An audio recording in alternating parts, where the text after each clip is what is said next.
अर्जुन मुंडा, सीता सोरेन, लोबिन हेम्ब्रम, गीता कोड़ा, Mithilesh Kumar Thakur, Neelkanth Singh Munda, JP Patel, Meera मुंडा और सुदेश कुमार महतो, ये झारखंड की राजनीति के वो बड़े चेहरे हैं जो इस बार ना तो आपको विधानसभा में दिखेंगे और ना ही संसद में।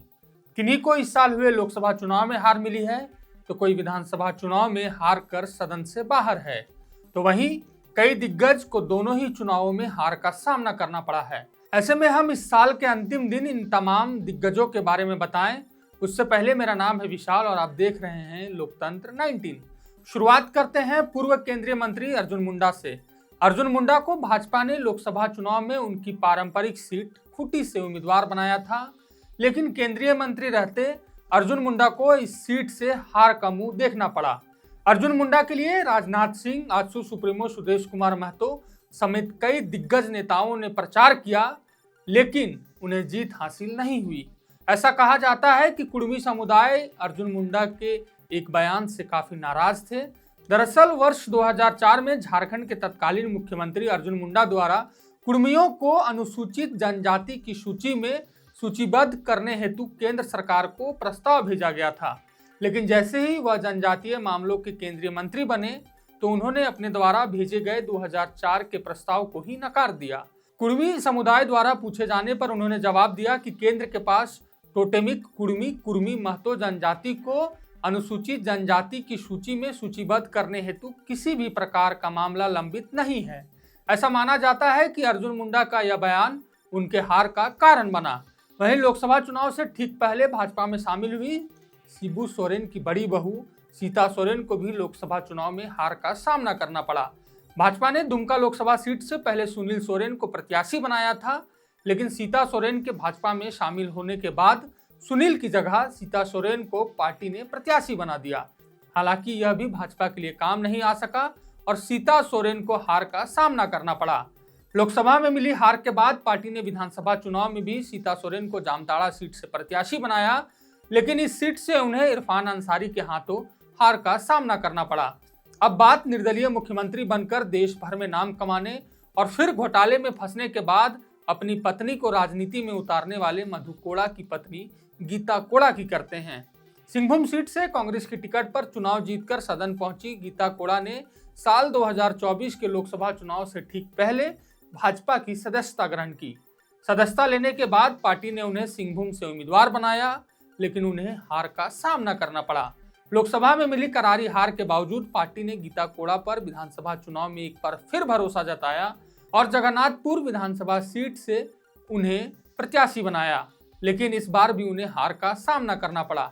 लोकसभा चुनाव में लोबिन हेम्ब्रम ने जेएमएम से बगावत कर राजमहल लोकसभा सीट से निर्दलीय दांव आजमाया, लेकिन उन पर जनता ने भरोसा नहीं जताया।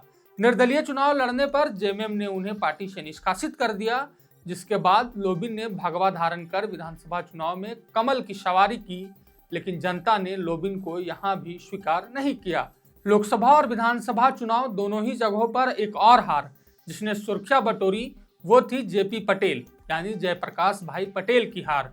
बीजेपी का दामन छोड़ जेपी पटेल ने कांग्रेस का हाथ थामा और पार्टी ने उन्हें हजारीबाग से लोकसभा में उम्मीदवार बनाया, लेकिन उन्हें हार का मुंह देखना पड़ा। जिसके बाद पार्टी ने उन्हें मांडू से विधानसभा चुनाव में भी उतारा, लेकिन वहां भी उनकी दलबदल जनता को पसंद नहीं आई और विधानसभा चुनाव में भी उन्हें हार का सामना करना पड़ा और वो सदन से बाहर रहे। अब हम बात करेंगे आजसू पार्टी के सुप्रीमो सुदेश कुमार महतो की। सिल्ली विधानसभा सीट से चुनावी मैदान में उतरे थे।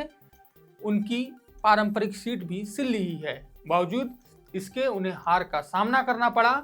हालांकि ऐसा नहीं है कि इस सीट पर सुदेश महतो की यह पहली हार थी। साल 2014 में हुए विधानसभा चुनाव और फिर उपचुनाव में भी उन्हें हार का सामना करना पड़ा था। सुदेश महतो की हार ने भी सभी को अचंभित कर दिया। अब बात करते हैं बीजेपी के उस नेता की जिसने 2 दशक तक खुट्टी विधानसभा सीट को दूसरे पार्टियों के लिए अवैध किला बनाकर रख दिया था। 2005 से लगातार 4 बार यानी 2005, 2009, 2014 और 2019 में इस सीट से नीलकंठ सिंह मुंडा ने जीत हासिल की थी, लेकिन इस बार उन्हें हार का सामना करना पड़ा। नीलकंठ की हार ने भी खूब चर्चा बटोरी। जेएमएम उम्मीदवार और हेमंत सोरेन के बेहद करीबी पिछले हेमंत सरकार में मंत्री रहे मिथिलेश कुमार ठाकुर की हार ने भी खूब सुर्खियां बटोरी। मिथिलेश ठाकुर को गढ़वा विधानसभा सीट से भाजपा प्रत्याशी सत्येंद्र नाथ तिवारी के हाथों हार का सामना करना पड़ा। मिथिलेश ठाकुर की चुनावी हार ने भी सभी को चौंका कर रख दिया था। चुनाव हारने वाले नेताओं की लिस्ट में अंतिम नाम अर्जुन मुंडा की पत्नी मीरा मुंडा का है। मीरा मुंडा भाजपा की टिकट पर पहली बार साल 2024 के विधानसभा चुनाव में मैदान में उतरी, लेकिन अर्जुन मुंडा को जिस तरह लोकसभा में हार का सामना करना पड़ा था, उसी तरह विधानसभा में उनकी पत्नी को भी हार का सामना करना पड़ा। इन तमाम नेताओं के अलावा भी कई दिग्गज नेता और हैं जिन्हें इस बार हार का मुंह देखना पड़ा है, लेकिन हमने उन नेताओं पर वीडियो बनाया है जिनकी चर्चा या यूं कहें जिनकी हार ने खूब सुर्खियां बटोरी। शुक्रिया।